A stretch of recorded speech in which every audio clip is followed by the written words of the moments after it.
कुछ न समझा जुनूनो इश्क में, देर नासे मुझको समझाता रहा। मीर तकी मीर का ये शेर, नासे मतलब कोई समझाने वाला। तो इस तरह के जुनून में थे मीर कि नासे के यानी एक समझाने वाले दोस्त के समझाने पर भी उनको कुछ समझ में नहीं आया।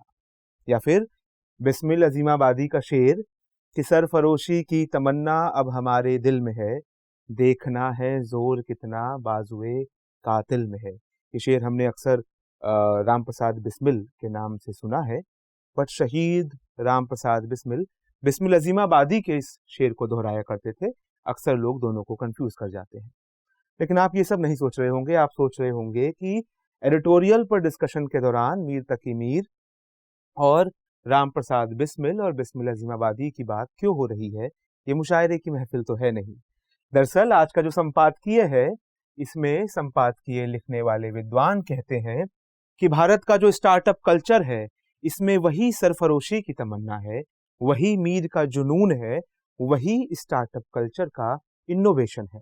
और इस बात को कहते हुए वो बताते हैं कि ये इनोवेशन भारत के लिए क्यों इतना महत्वपूर्ण है, जबकि इसमें कई चैलेंजेस भी हैं।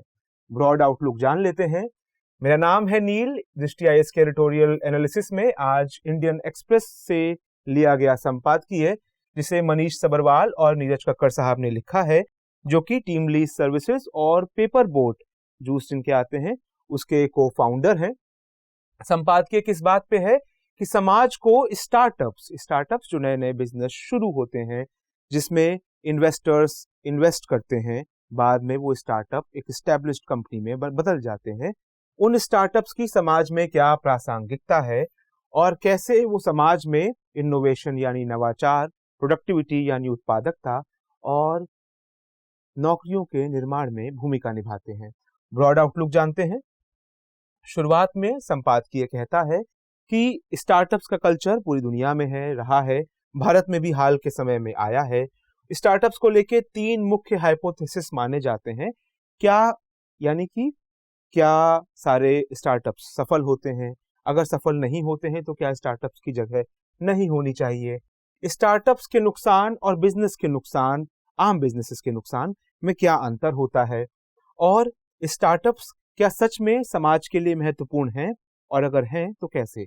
इन 3 सवालों का जवाब हमें संपादकीय में यहाँ तक मिल जाता है। उसके बाद 3 समस्याओं का जिक्र है जो अक्सर स्टार्टअप्स के पूरी इकोसिस्टम, उसकी पारिस्थितिकी को झेलना पड़ता है। उससे निपटने के लिए स्टार्टअप को तैयार रहना चाहिए। और अंत में संपादकीय भारत के मध्य वर्ग को ध्यान में रख के, भारत की अर्थव्यवस्था को ध्यान में रख के स्टार्टअप्स की प्रासंगिकता पर कंक्लूडिंग रिमार्क्स देते हैं। तो ये ब्रॉड आउटलुक है। बिंदुवार चर्चा शुरू करते हैं। संपादकीय कहता है कि देखिए, भारत जो है वहां पर बड़े बड़े बिजनेस आइडियाज जन्म ले रहे हैं, खास तौर पे जब से हम मानते हैं 1991 के इकोनॉमिक रिफॉर्म्स आए, उसके बाद से भारत इसके लिए एक बहुत उपजाऊ जमीन है।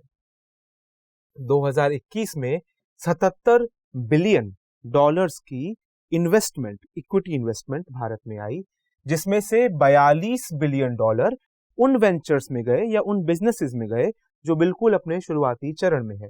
यहाँ पर आगे खुश होने से पहले ये ध्यान रख लेना जरूरी है, संपादकीय कहता है, कि ज्यादातर स्टार्टअप्स फेल होने के लिए अभिशप्त होते हैं, लेकिन फिर भी वो जरूरी है क्योंकि स्टार्टअप्स भारत की समस्याओं को हल करने की एक कुंजी है। आर्टिकल आगे बढ़ने से पहले कहता है कि समाज में इस प्रकार के प्रश्न रहे हैं कि जब माना जाता है कि 10 में से 9 स्टार्टअप्स फेल हो ही जाने हैं, तो लोग स्टार्टअप्स को लेके इतने उत्साह में क्यों रहते हैं?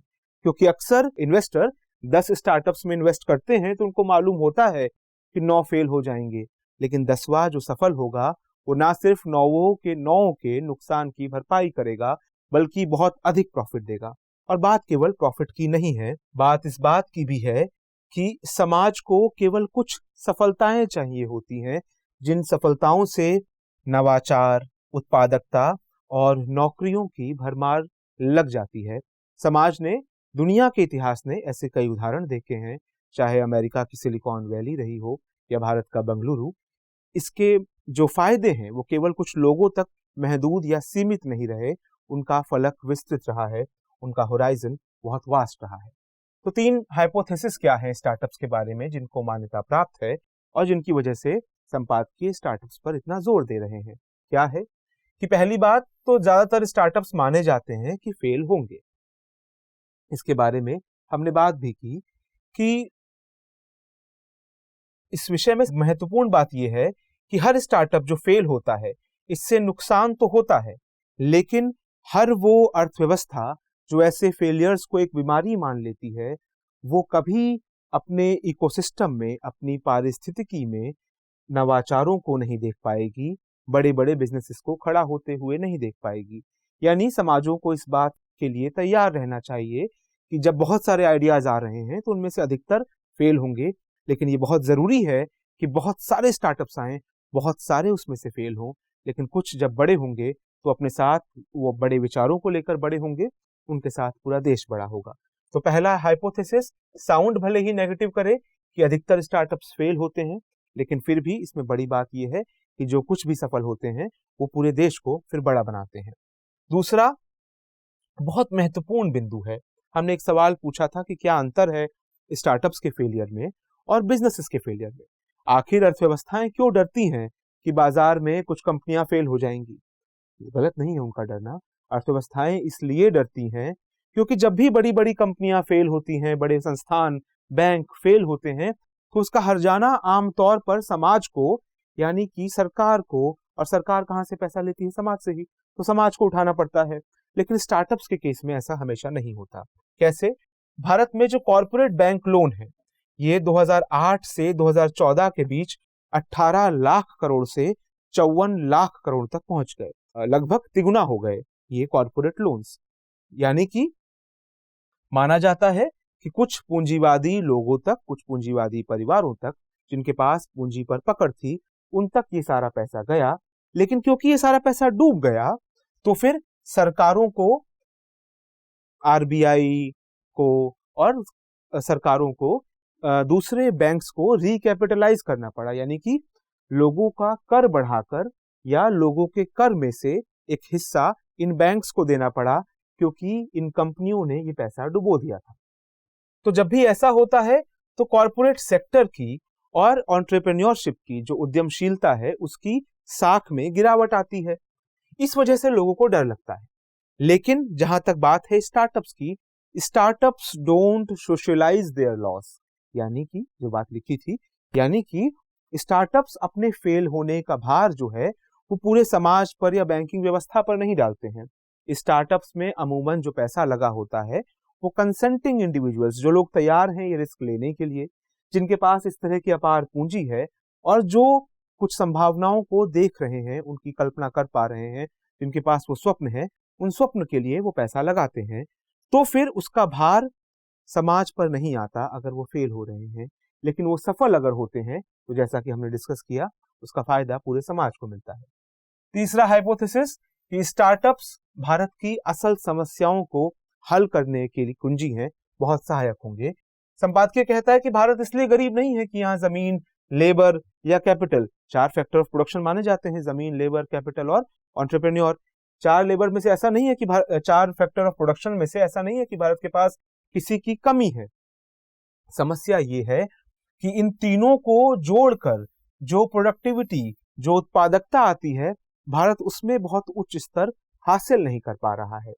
तो हमें अगर गरीबी का अंत करना है तो हमें बेहतर प्रोडक्टिविटी वाले, बेहतर उत्पादकता वाले क्षेत्र चाहिए, बेहतर शहर चाहिए, बेहतर सेक्टर चाहिए जहां पे हमारी ग्रोथ बहुत बेहतर हो रही है, बेहतर कंपनियां चाहिए जो उन सेक्टर्स में काम कर रही हैं, और बेहतर लोग, व्यापारी, उद्यमी, एंटरप्रेन्योर चाहिए जो उन कंपनीज को लीड कर रहे हों।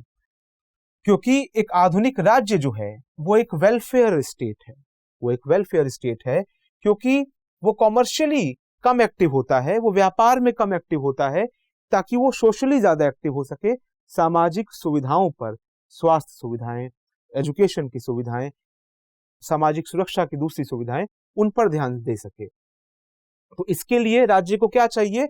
राज्य को सहयोगी चाहिए होते हैं जो फाइनेंशियल इंक्लूजन यानी लोगों को बैंकिंग व्यवस्था में समेटने की सहायता दे सकें, सप्लाई चेन की व्यवस्था कर सकें, डिस्ट्रीब्यूशन लोगों तक सुविधाएं पहुंच सकें, इसके लिए तरीके बनाए जा सकें, नौकरियों को बढ़ाने वाली व्यवस्थाएं की जा सकें, मीडिया, हेल्थ केयर, एग्रीकल्चर, इन सब क्षेत्रों में सरकारों को अलाइज चाहिए होते हैं, सहयोगी चाहिए होते हैं। ये सहयोग ऐसी कंपनियों से आता है।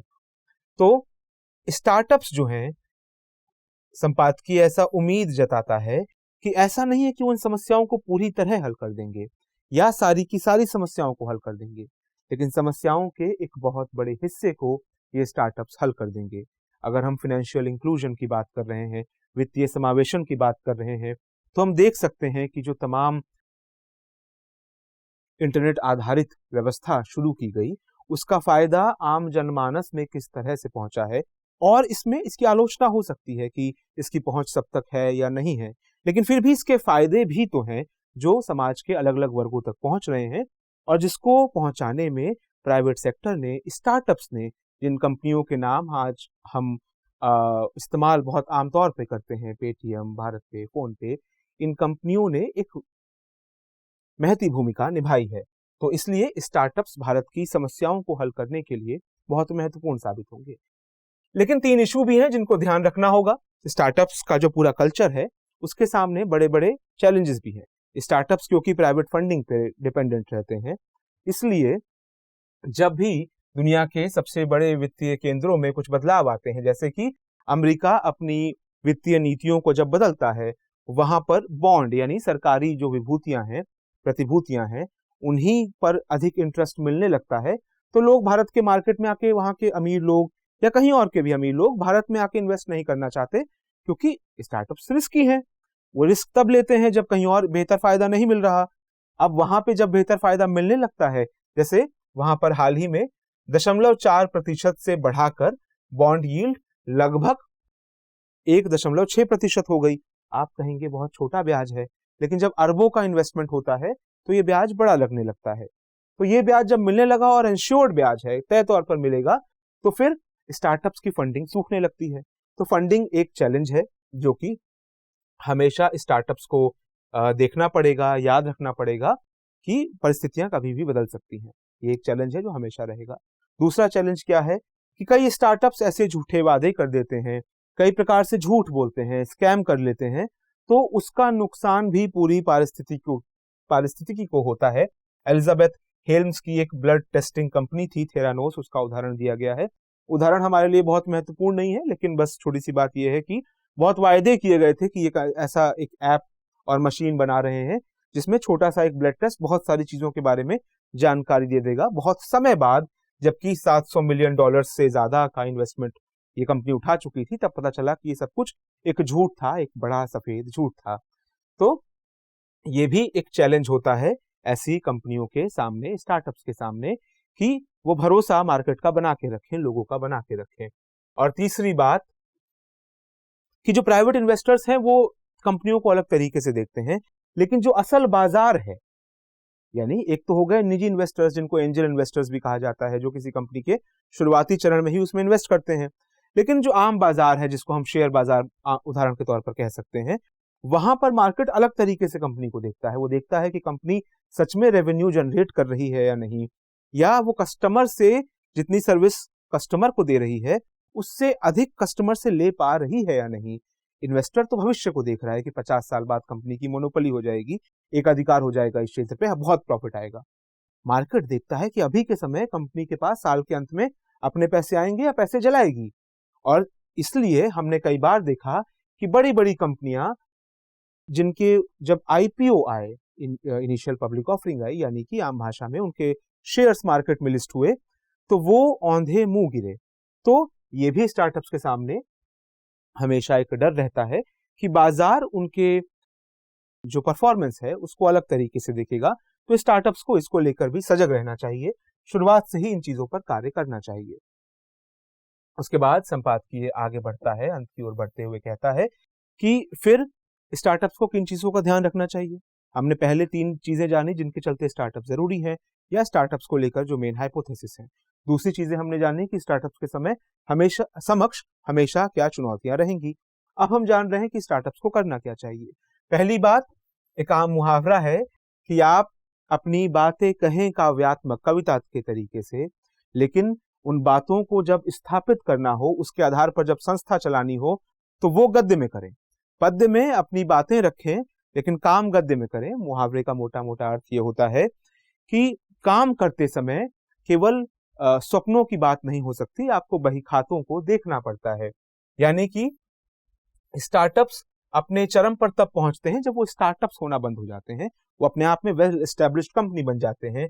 यानी कि वो कस्टमर्स को इस बात के लिए तैयार कर लेते हैं कि जितनी सुविधाएं उनको दी जा रही हैं उसका बेहतर या उसका वाजिब मूल्य कस्टमर्स चुकाने के लिए तैयार हैं। क्योंकि स्टार्टिंग में स्टार्टअप्स बहुत सारा पैसा जलाते हैं, वो बहुत सारे डिस्काउंट्स देते हैं ताकि वो कस्टमर एक्विजिशन कर सकें, कस्टमर्स को अपने से जोड़ सकें।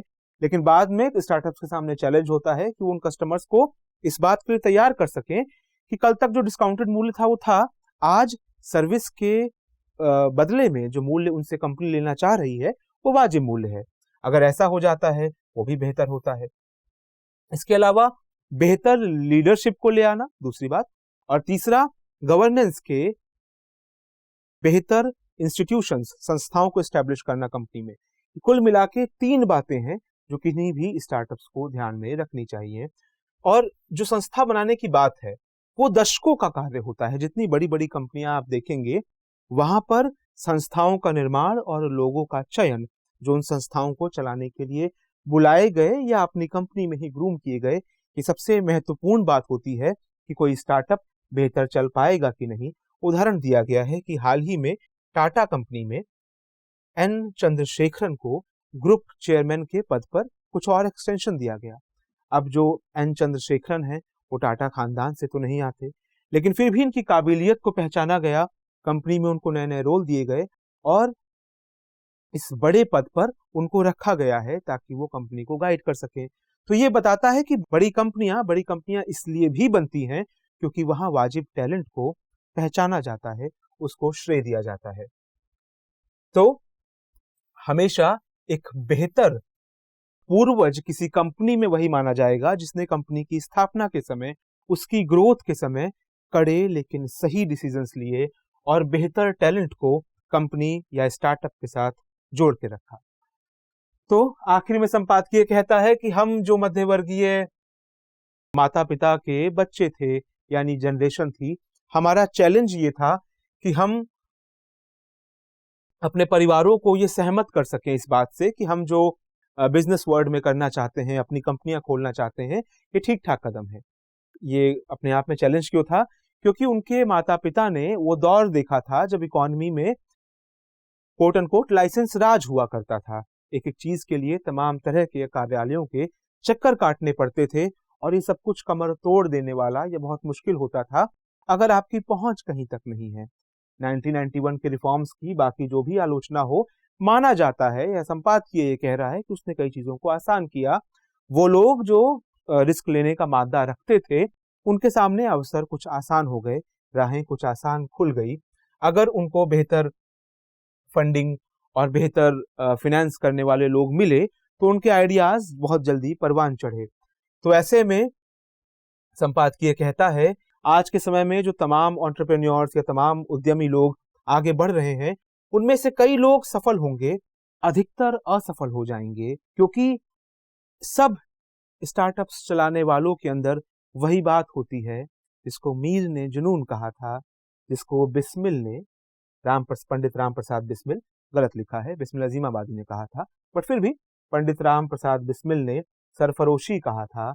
और अर्थशास्त्री जिसको इनोवेशन या नवाचार कहते हैं, स्टार्टअप चलाने वालों के अंदर यही गुण होते हैं, जिसको तमाम शायरी भी जिसकी बात करती रही है और बिजनेस की किताबें भी। तो तमाम वो लोग असफल हो जाएंगे क्योंकि उनके अंदर वो सरफरोशी की भावना है, वो जुनून है। लेकिन कुछ लोग जो इसी जुनून और इसी सरफरोशी के साथ सफल हो जाएंगे, वो आने वाले समय की नई गाथा लिखेंगे, आने वाले समय का नया इतिहास लिखेंगे और भारत की तमाम समस्याएं जो पुराने समय से चली आ रही हैं, से लेकर भविष्य के लिए जो ज़रूरी बातें हैं, जिनमें नौकरियां शामिल हैं, अवसंरचना शामिल हैं, उन सब का समाधान देने में एक महती भूमिका निभाएंगे। तो ये था आज का संपादकीय। मिलते हैं अगले सप्ताह एक नए संपादकीय के साथ। तब तक के लिए नमस्कार।